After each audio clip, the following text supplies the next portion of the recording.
السلام علیکم ورحمۃ اللہ وبرکاتہ۔ اعوذ باللہ من الشیطان الرجیم، بسم اللہ الرحمن الرحیم۔ الیہ یرد علم الساعة وما تخرج من ثمرات من أكمامها وما تحمل من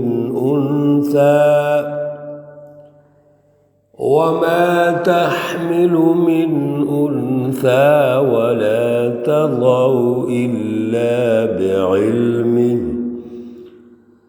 ويوم يناديهم أين شركائي قالوا آذناك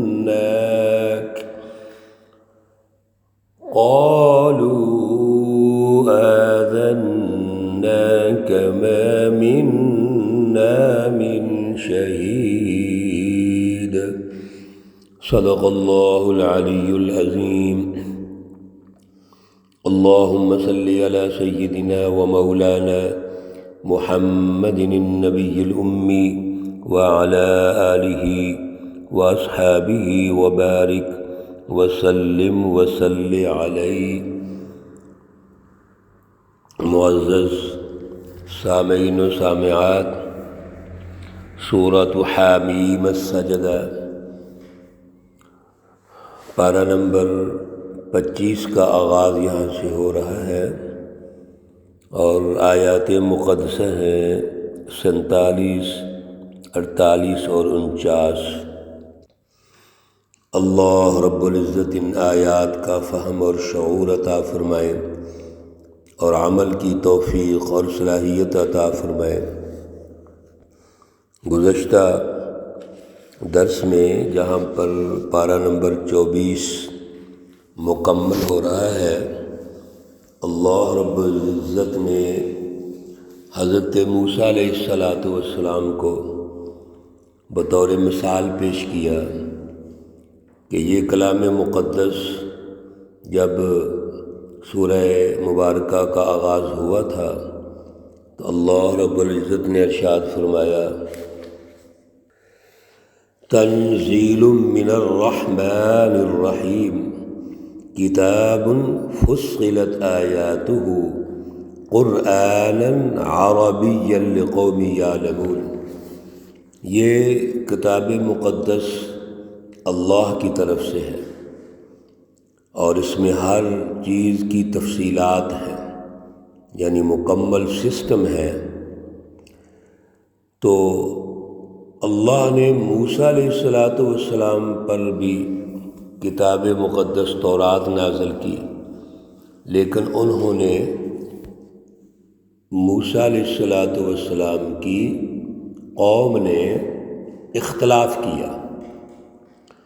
تو یہ تو تاریخی طور پر ایسے ہی ہے کہ جب بھی اللہ کا کلام دنیا میں آیا سچی رہنمائی کے لیے، تو کچھ لوگوں نے ایمان لانے کے بعد زندگی میں جد و جہد کی کوشش کی، اور کچھ لوگوں نے انکار کر دیا۔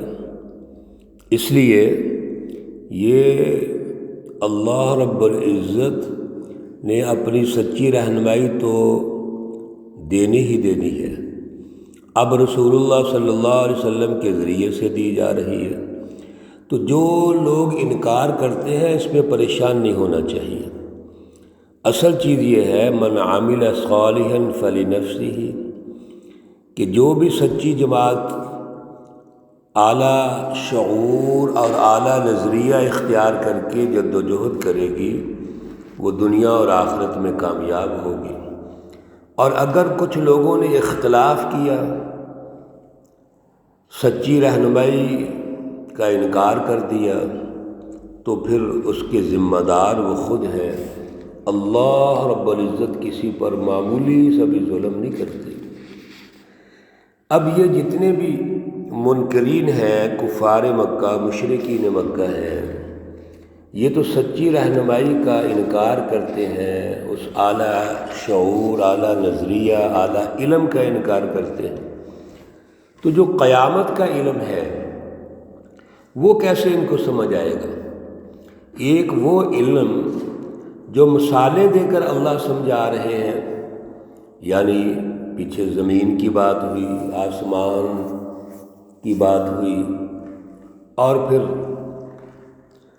جو چیزیں نظر آتی ہیں، چاند اور سورج کی بات ہوئی، تو اللہ ان ظاہری چیزوں کو جن سے ہم فائدہ اٹھاتے ہیں، جو ظاہری چیزیں موجود ہیں، وہ سائنس ان کو سمجھ نہیں آتی، تو قیامت کیسے سمجھ آئے گی؟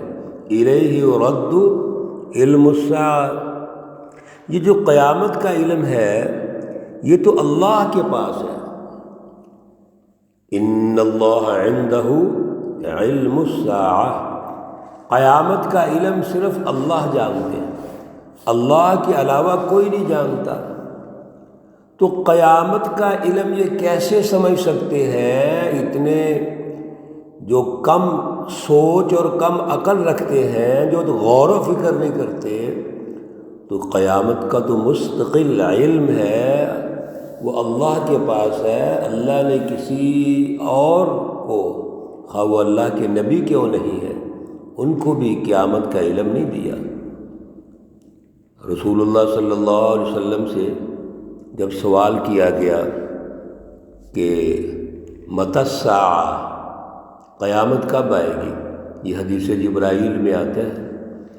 جبرائیل علیہ السلام علم سکھانے کے لیے اور بنیادی امور سکھانے کے لیے تشریف لائے، نبی علیہ السلام کے سامنے انسانی شکل میں بیٹھ کے حضور سے کچھ سوالات کیے، اسلام کے بارے میں، ایمان کے بارے میں، تو قیامت کے بارے میں بھی سوال کیا، تو آپ نے فرمایا مل مسئول عنہا بأعلم من السائل، جس سے پوچھا جا رہا ہے وہ سوال کرنے والے سے زیادہ نہیں جانتا، یعنی مجھے اس کا علم نہیں ہے۔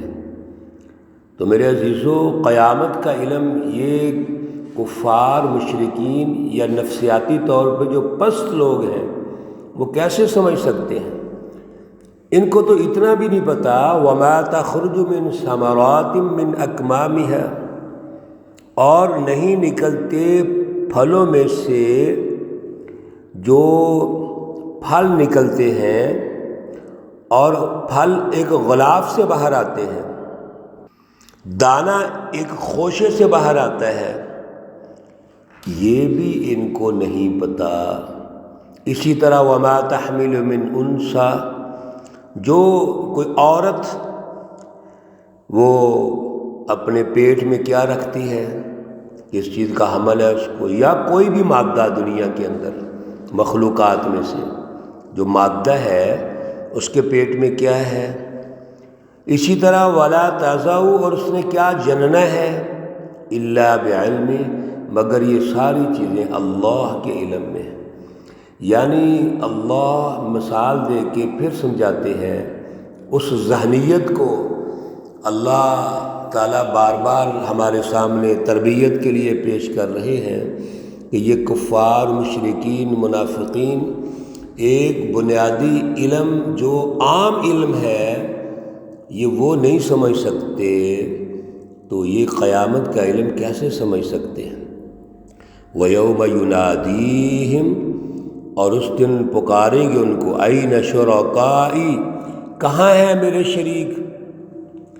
اللہ رب العزت قیامت کے دن یہ کہیں گے کہ میرے شریکوں کو لاؤ، قالوا، کہیں گے یہ سارے ماننے والے، دنیا کے اندر جو شریک ٹھہرانے والے تھے وہ کہیں گے آذناک، ہم نے آپ کو بتا دیا ہے، ما منا من شہید، ہم تو اس کا اقرار نہیں کرتے۔ وہاں اللہ کے سامنے اقرار ہی ختم کر دیں گے، کہ ہم تو یہ واضح کر چکے ہیں کہ ہم ان کو نہیں مانتے اور دنیا میں مانتے رہے ہیں۔ جیسے آج جب ہم بڑے بڑے لیڈروں کو اللہ کے مقابلے میں لے آتے ہیں، ان کا خوف دلوں میں پیدا کرتے ہیں اور آج ان کے نعرے لگاتے ہیں، کل جب گرفت ہوگی اللہ کے سامنے تو انکار کر دیں گے۔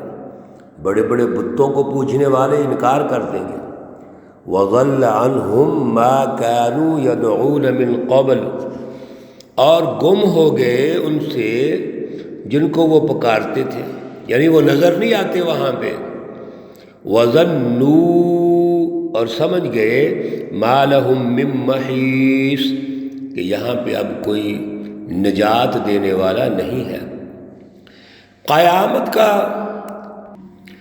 وہ منظر نامہ پیش کیا جا رہا ہے جہاں پر تمام لوگ جب اللہ کی گرفت میں آئیں گے، دنیا میں عیاشی کرنے والے، وہاں جب پتہ چلے گا کہ اب کوئی خلاصی نہیں، نجات نہیں ہے، تو وہاں مختلف حیلے بہانے کریں گے۔ لا يسأم الانسان من دعاء الخیر، نہیں تھکتا انسان بلائی کی دعا سے۔ خیر قرآن پاک میں جہاں استعمال ہوا لفظی معنی بلائی ہے اور مراد مال و دولت، انہ لحب الخیر لشدید، تو یہ جب بلائی یعنی مال و دولت کی دعا کرتے ہیں تو یہ لالچی لوگ، خود غرض لوگ تھکتے نہیں ہیں۔ وَإِن مَّسَّهُ الشَّرُّ فَيَئُوسٌ قُنُوطٌ، جب ان کو کوئی برائی پہنچتی ہے تو فَيَئُوسٌ قُنُوطٌ، تو یہ امید توڑ دیتے ہیں مایوس ہو کے۔ اللہ رب العزت نے نفسیات ارشاد فرمائی ہے۔ ان کی نفسیات کیا ہے؟ نا امیدی۔ ان کی نفسیات کیا ہے؟ اللہ کو چھوڑ کے دوسروں کے در پہ جانا۔